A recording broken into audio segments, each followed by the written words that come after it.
प्रियानो, आपण एकमेकावर प्रीती करावी, कारण प्रीती देवाकडून आहे आणि जो कोणी प्रीती करतो तो प्रत्येक जण देवापासून जन्मलेला आहे आणि देवाला ओळखतो. जो प्रीती करीत नाही तो देवाला ओळखत नाही, कारण देव प्रीती आहे. देवाने आपला एकुलता एक पुत्र या जगात पाठवले यासाठी की त्याच्याद्वारे आम्हास जीवन मिळावे. अशा प्रकारे त्यांनी त्याची आम्हावरील प्रीती दाखवली आहे. आम्ही देवावर प्रीती केली असे नाही, तर त्याने आम्हावर प्रीती केली व आपल्या एकुलत्या एक पुत्राला आमच्या पापाकरिता पश्चाताप म्हणून पाठवले. यातच खरी प्रीती आहे. प्रियानो, जर देवाने आमच्यावर अशा प्रकारे प्रीती केली तर आम्ही एकमेकावर प्रीती केलीच पाहिजे.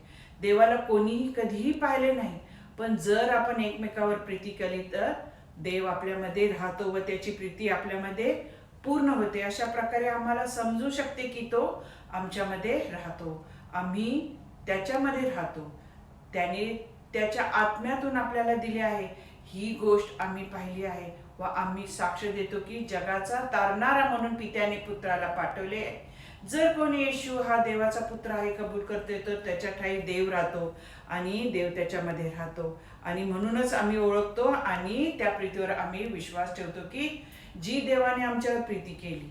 देव प्रीती आहे आणि जो प्रीती राहतो तो देवामध्ये राहतो आणि देव त्याच्यामध्ये राहतो.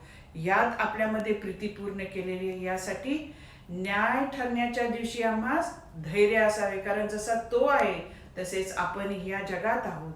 प्रीतीच्या ठाई भीती नसते. इतकेच नव्हे तर पूर्ण प्रीती भीती घालून देते. भीतीमध्ये शासन आहे. भीती बाळगणारा प्रीतीमध्ये पूर्ण झालेला नाही. पहिल्याने त्याने आम्हाला प्रीती केली म्हणून आपण प्रीती करतो. मी देवावर प्रीती करतो असे म्हणून जर कोणी आपल्याला बंधूचा द्वेष करेल तर तो लबाड आहे.